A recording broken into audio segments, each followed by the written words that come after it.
Сәлем баршаңызға. Бүгін ерекше дәмді, нәзік болып шығатын жаңғақ қосылған печенье дайындайтын боламыз.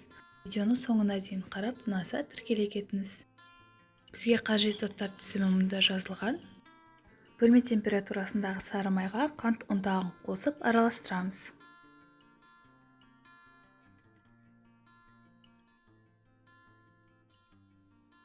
Үстінен кез келген майдаланған жаңғақты қосамыз. Менде грек жаңғағы. Араластырып алып, үстінен сұйық майды құямыз.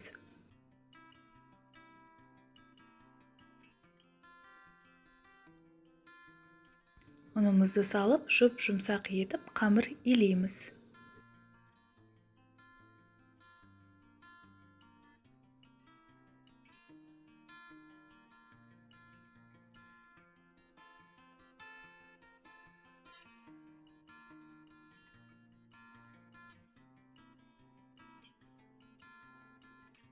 Дайын қамырымызды шетінен алып, дөңгелектеп, формамызға қойып шығамыз, арасын алшақты етіп.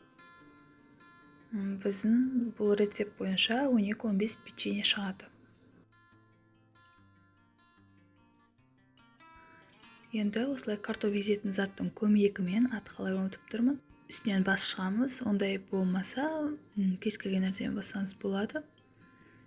Немесе осылай дөңгелек күйінше пісірсеңіз де болады. Қызып тұрған тапада 180 градуста 10-15 минут пісіріп аламыз.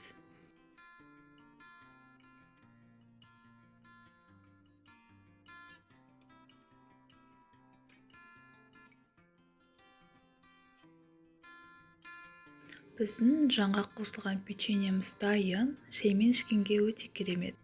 Видео ұнаса, каналға тіркелуді ұмытпаңыз. Сіздермен болған Мадина.